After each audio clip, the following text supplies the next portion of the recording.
Bonjour. Écoutez, on est réunis aujourd'hui pour parler d'un sujet qui est assez intéressant en termes de défense et d'attaque sur Active Directory. C'est la combinaison d'usage de deux techniques qui sont DC Shadow et les modifications de Primary Group ID. Donc là, l'idée de cette vidéo, c'est de vous expliquer puis de vous montrer comment, en utilisant ces deux types d'attaques ou deux types de modifications, on va pouvoir créer une certaine persistance au sein du domaine attaqué et surtout comment on va pouvoir se masquer puisque on va dire que l'objectif principal de ces deux techniques, c'est de garder un pied dans le réseau, de garder un pied dans l'Active Directory, de faire un certain nombre de modifications qui ne seront pas ou très peu détectés par les gens qui sont en charge de la défense du réseau.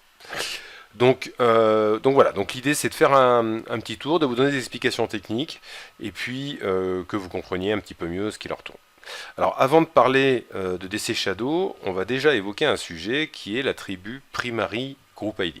Alors, si je prends n'importe quel utilisateur, donc disons que je prends par exemple, donc j'ai un Active Directory avec un certain nombre d'éléments de démonstration, j'ai des utilisateurs à l'intérieur, je vais prendre Emperor comme utilisateur, et si je regarde ces attributs, on voit que j'ai un attribut qui s'appelle Primary Group ID, qu'il a par défaut la valeur 513. On voit entre parenthèses que l'interface graphique Windows me traduit ce que ça veut dire 513. Et en fait, 513, ça veut dire que par défaut, cet utilisateur va être, on va dire, va virtuellement appartenir à un certain groupe d'utilisateurs par défaut. Alors, je vais m'expliquer pourquoi je vous dis virtuellement. Si je regarde maintenant avec une requête LDAP, et avant, si je regarde en fait à quel groupe appartient cet utilisateur, je vois qu'il appartient à deux groupes, le groupe Print Operators qui est un groupe built-in, et puis je vois qu'il appartient à un groupe qui s'appelle Domain Users, qui est le groupe par défaut d'un utilisateur. Et rappelez-vous, quand vous créez un utilisateur dans Active Directory, sans même lui avoir l'avoir jamais fait rejoindre un groupe, il appartient par défaut au groupe qui s'appelle Domain User. Si je fais maintenant une requête LDAP sur mon Active Directory et que je regarde quels sont les groupes auxquels l'utilisateur Emperor appartient, on voit que si je fais une requête LDAP, je ne vois qu'un seul groupe, je ne vois que Print Operator. Alors pourquoi il y a une différence entre ce qui est marqué dans l'interface MMC et ce qui est marqué lorsque je fais une requête LDAP? Tout simplement parce qu'en fait, l'utilisateur n'appartient pas au groupe. C'est-à-dire que si on se connecte en LDAP à l'Active Directory et qu'on fait une requête, on ne verra pas que l'attribut member of ou member, si on regarde le groupe, contient le groupe ou les utilisateurs. Donc ça veut dire que cet attribut est en fait un attribut construit. Alors c'est quoi un attribut construit? C'est un attribut qui va définir une certaine valeur et qui va la proposer à certains outils qui vont se connecter à Active Directory.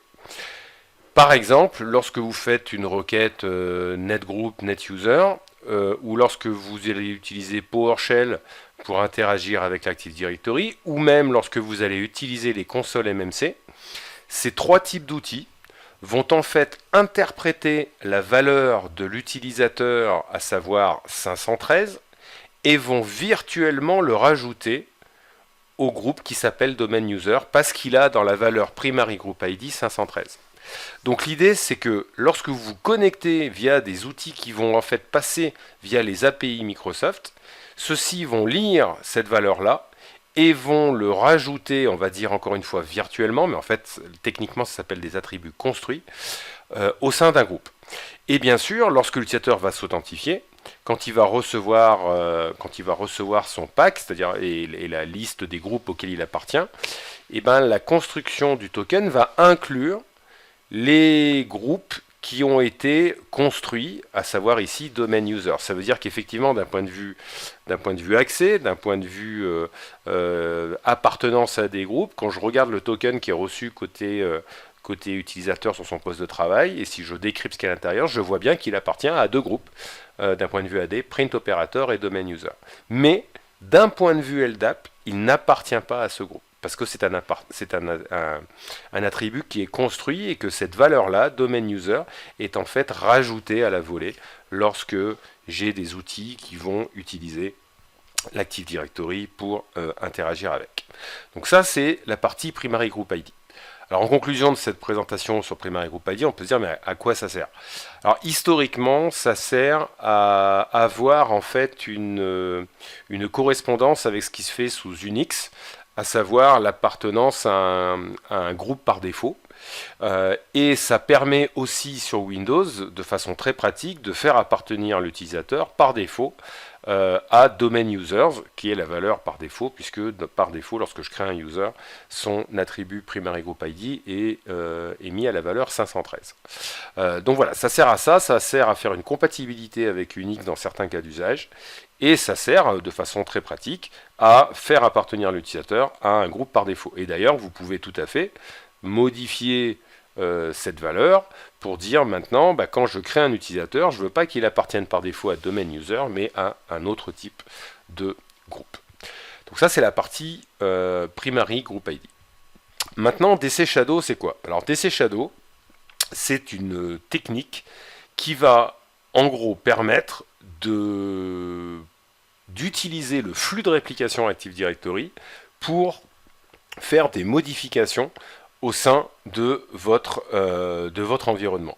Le principe va être le suivant: lorsque je vais faire une attaque DC Shadow, je vais aller en fait créer un partenaire de réplication dans la partie configuration de mon Active Directory. Donc là, ce que vous voyez ici, c'est la liste des serveurs qui appartiennent à mon site. Donc là, je n'ai qu'un seul site sur la partie démo. Et ce qui va se passer lorsque je vais faire une attaque DC Shadow, il va y avoir deux étapes. Je vais expliquer les modifications que je veux réaliser, et ensuite ça va créer très rapidement un partenaire de réplication ici qui va disparaître dès que la modification a été faite. Ce qui veut dire que lorsque j'utilise DC Shadow, je n'interagis pas classiquement avec mon Active Directory comme je pourrais le faire avec l'API qui va être utilisée par la MMC ou par un script, PowerShell ou ce genre de choses. Je vais directement en fait utiliser le flux de réplication entre deux contrôleurs de domaine pour faire mes modifications. Quand on regarde comment est catégorisée l'attaque DC Shadow sur MitraTac, on voit que ça fait partie ici des Defense Evasion, c'est-à-dire en gros les moyens que vont avoir, donc là vous retrouvez DC Shadow, les moyens dont vont avoir les utilisateurs de faire des actions sans être vus par les outils de supervision, sans être vus par ceux qui sont en charge de la défense de l'Active Directory.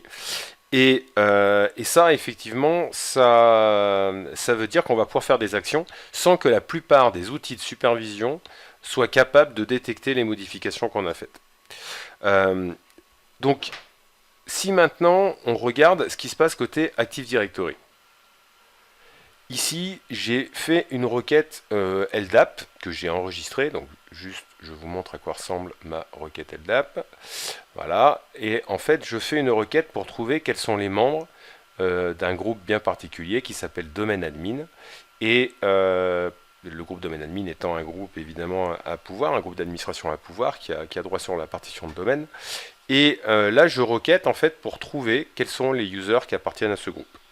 Donc, comme vous le voyez, là, j'ai un certain nombre d'utilisateurs qui appartiennent à ce groupe, parce que tout simplement, ils font partie de ce groupe. Si je regarde dans l'attribut member of de l'utilisateur administrateur, je vois qu'il appartient à ce groupe domain admin. Donc maintenant, je vais aller sur une workstation qui est membre de mon domaine. et je vais réaliser un certain nombre d'actions depuis cette workstation. Pour faire les actions qu'on va présenter maintenant, il faut être local admin de la workstation parce que je vais utiliser des commandes qui vont me permettre de rentrer dans un mode système, dans un mode NT Authority, et pour faire ça il faut être local administrator de la workstation. D'où déjà un élément important, dans vos réseaux, il faut essayer évidemment que vos utilisateurs ne soient jamais admin local de leur machine. Donc là, je vais avoir besoin de deux fenêtres. J'ai ouvert une première fenêtre qui va être simplement exécutée dans mon contexte de sécurité actuel pour l'instant. Ça va être la première fenêtre que je vais mettre sur la droite. Et puis je vais exécuter une deuxième fenêtre et là je vais exécuter ces éléments-là avec un compte, alors qui dans cet espace de démo est domaine admin, mais on va en reparler tout à l'heure. On va voir qu'on n'est pas obligé d'être typiquement domaine admin pour faire l'attaque DC Shadow, mais on va reparler de ça tout à l'heure.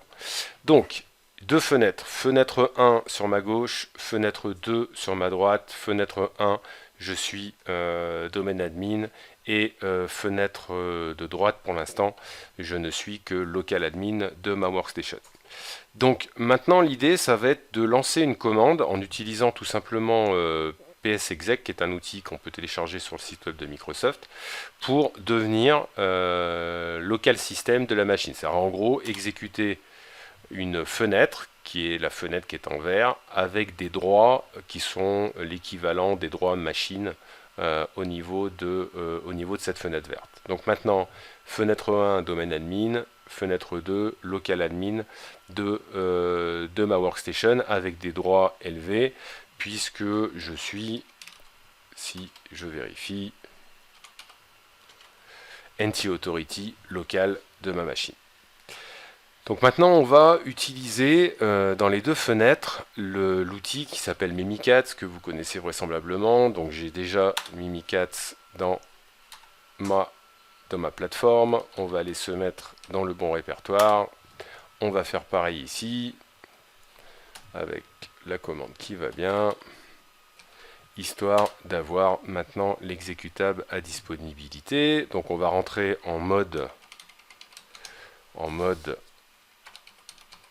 console sur les deux fenêtres, celle de droite et celle de gauche.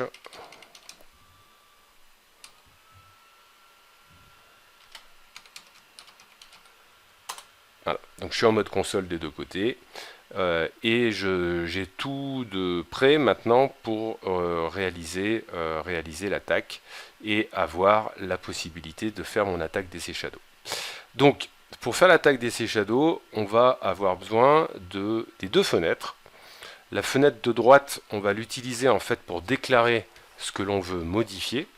Et la fenêtre de gauche, on va l'utiliser pour créer en fait le partenaire de réplication de façon extrêmement brève dans la partition de configuration, lancer via ce flux de réplication les modifications qu'on veut réaliser et de ce coup écrire dans la base de données Active Directory sans être passé véritablement par les API de gestion, mais en passant par le flux de réplication.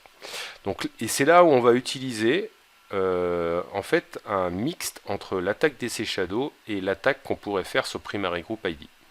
Donc sur la fenêtre de droite, je vais donc indiquer une commande en disant ce que je veux modifier lorsque je vais lancer la réplication. Et ce que je veux modifier, c'est l'utilisateur qui s'appelle Emperor. Et ce que je veux faire, c'est modifier son Primary Group ID, qui, je vous le rappelle pour l'instant, est à 513, et je veux le basculer à la valeur 512, parce que quand vous modifiez le Primary Group ID à 512, et ben maintenant le groupe construit qui correspond à cette valeur n'est plus les utilisateurs du domaine, mais les administrateurs du domaine. Donc ça veut dire que simplement en modifiant cette valeur, je vais rendre l'utilisateur virtuellement appartenant au groupe domaine admin de mon domaine. Donc ça va être la première chose que je vais faire. Je vais indiquer ce que je veux faire. Donc je tape sur Entrée. Et là, on voit que j'ai mis en œuvre la partie modification avec l'objet que je veux modifier, ce que je veux modifier, et j'ai pour l'instant une attente de la création du compte de réplication dans l'Active Directory. Et pour faire ça, je vais utiliser la fenêtre de gauche. Et la fenêtre de gauche, je vais simplement lui dire de me faire un push de ces modifications. Et là, quand je tape sur Entrée, on voit que immédiatement sur la droite, ça a bougé. On voit que ça a démarré la réplication, que le serveur RPC s'est arrêté. Et on voit ici que, pareil, la synchronisation a été extrêmement rapide. Ça a duré une demi-seconde, même pas, pour créer le partenaire de réplication dans la partition de configuration et pousser les modifications. Ce qui veut dire que maintenant, si je reviens sur mon domaine contrôleur et que je regarde mon utilisateur en PROR, si je regarde maintenant son primary group ID, on voit qu'il a été changé, il est passé de la valeur 513 à 512, et on voit que ça lui donne en fait le RID de domaine admin, c'est-à-dire que maintenant il a les droits d'administration de domaine au niveau de mon Active Directory. Par contre, ce qui est assez marrant, c'est que à nouveau, si je fais une requête LDAP, donc là je vais rafraîchir ma requête LDAP, je ne vois toujours pas qu'il appartient à ce groupe parce que, encore une fois, l'appartenance à ce groupe provient d'une construction depuis cet attribut. Donc si je fais une requête LDAP, je ne vois pas que l'utilisateur maintenant appartient au groupe. Et pareil, si je fais une requête dans l'autre sens, c'est-à-dire qu'une requête LDAP, non pas en partant de l'utilisateur et en regardant ses groupes d'appartenance, mais en regardant quels sont les utilisateurs qui appartiennent à ce groupe, si je fais un refresh, je ne vois toujours pas Empereur appartenant à ce groupe. Pourtant, Empereur a maintenant des droits d'administration au niveau de mon domaine. Donc, vous avez ici un usage assez particulier de DC Shadow qui permet deux choses, qui va permettre de faire des actions en étant masqué, en utilisant encore une fois le flux de la réplication, et en utilisant une modification particulière qui va permettre de modifier en fait les droits que va avoir un compte d'utilisation, mais qui ne sera pas vérifiable ni en faisant des requêtes LDAP, ni en regardant les modifications qui sont faites au niveau des logs des contrôleurs domaine, puisqu'encore une fois, on n'a pas du tout utilisé ni un script, ni une MMC pour faire ça, ou on n'est pas passé par l'API de gestion d'Active Directory pour faire ça.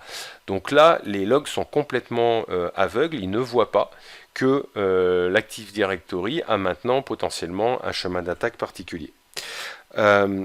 Alors, ce qui veut dire qu'évidemment, si vous avez par exemple un SIEM qui récupère les logs de vos domaines contrôleurs, les logs de sécurité par exemple, eh ben, il ne verra même pas que vous avez un utilisateur qui est maintenant domaine admin.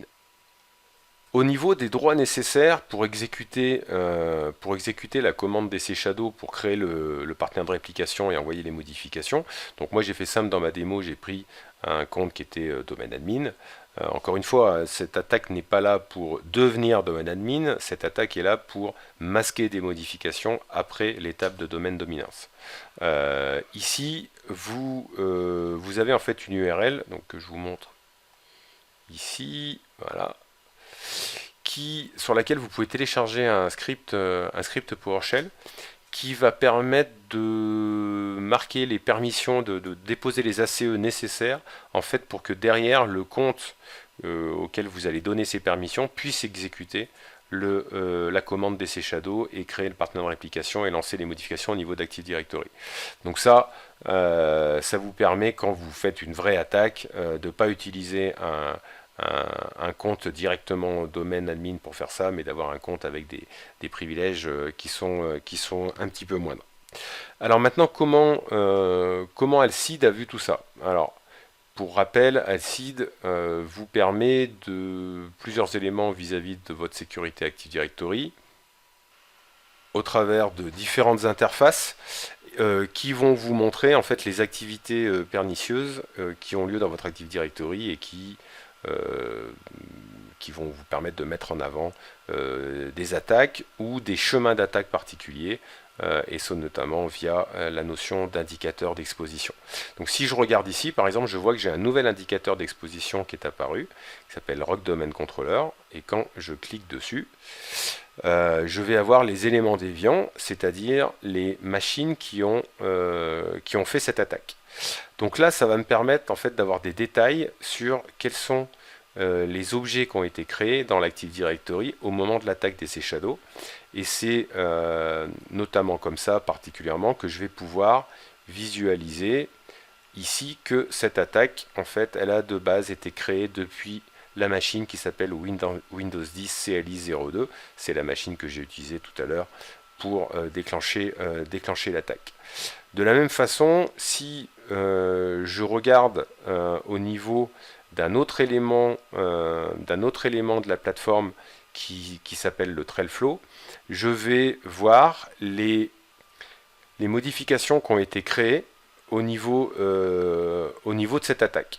Donc là, quand vous avez un petit carré rouge sur la gauche, ça indique que dans ce TrailFlow, le TrailFlow étant l'ensemble des modifications qui sont réalisées dans votre annuaire Active Directory, ça veut dire que cette modification particulière a déclenché une déviance. Donc là, je retrouve ici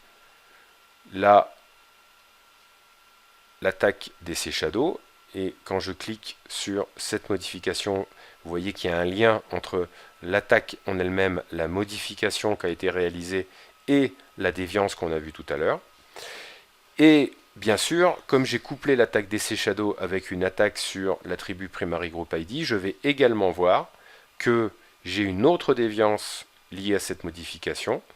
Et on voit que cette déviance, ça a été de modifier la valeur 513 du Primary Group ID pour l'avoir mis à la valeur 512, et que cette attaque en particulier est rattachée à un autre indicateur qui est en fait l'usage du Primary Group ID pour faire des actions malicieuses au sein de votre Active Directory.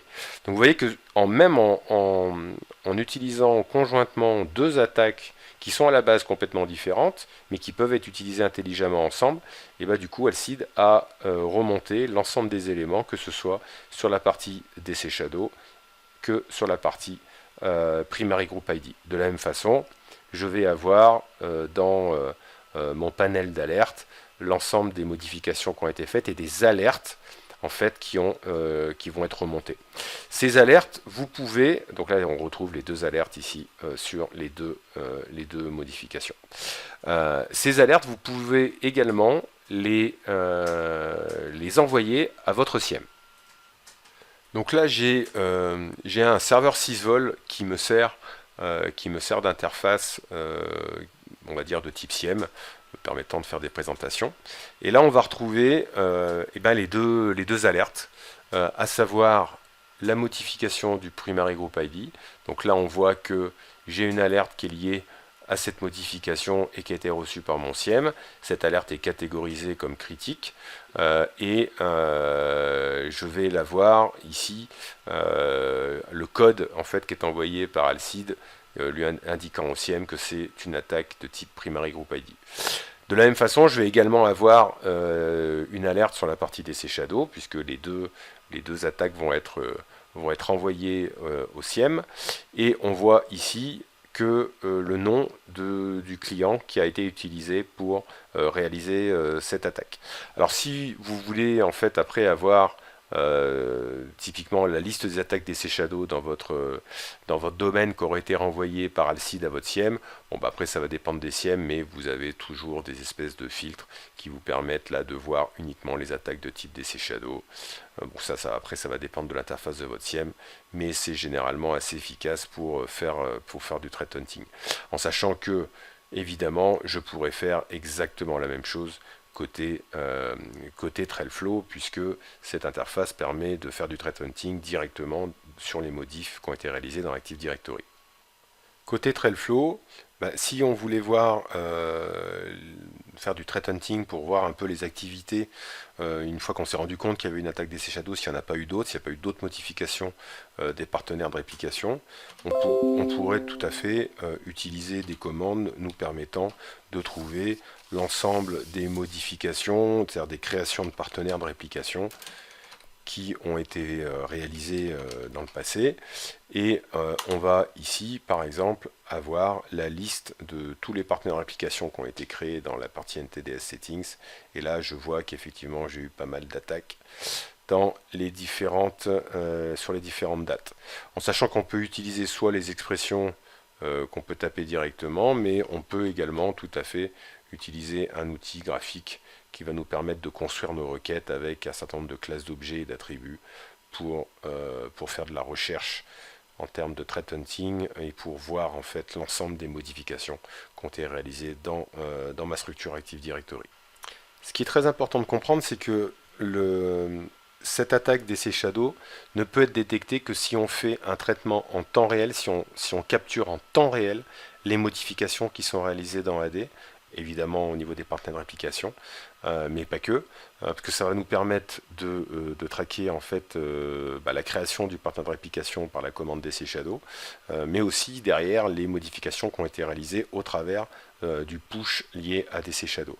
Parce que si on ne fait que des revues à intervalles réguliers de l'Active Directory, typiquement ça on ne le verrait pas. Si on ne fait que regarder les logs Active Directory, ça on ne le verrait pas. Si on ne fait que des requêtes LDAP pour voir les modifications qui sont faites dans Active Directory, ça on ne le verrait pas. Le seul moyen, c'est d'utiliser une technologie qui permette de capturer en temps réel les modifications qui sont faites au niveau de votre Active Directory.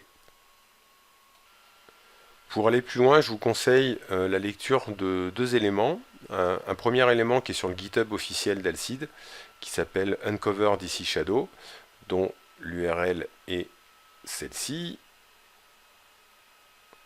Et là, vous avez un certain nombre d'explications techniques sur comment fonctionne DC Shadow, mais surtout comment on va utiliser des briques techniques pour être en capacité de détecter le DC Shadow. Alors là, on a eu un gros travail pour décrypter en fait tout ce qui se passe lorsqu'une attaque DC Shadow est réalisée, et vous avez des détails assez poussés sur ce qui va se passer, notamment les différences sur ce graphique entre rajouter un partenaire de réplication, on va dire valide, voulu, comme un nouveau domaine contrôleur, ou une attaque DC Shadow.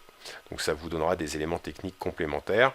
Le deuxième élément que je vous conseille, c'est la lecture d'un livre blanc qui a été réalisé et qui vous explique, alors c'est un document PDF que vous avez téléchargé, dont l'URL est ici.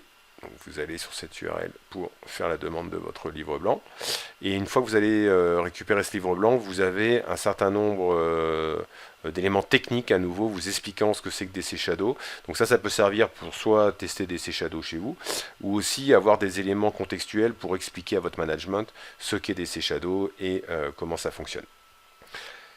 Il ne me reste plus qu'à vous remercier pour votre attention. Merci beaucoup d'avoir suivi cette vidéo, et je vous dis à très bientôt pour de nouveaux éléments techniques concernant la sécurité Active Directory.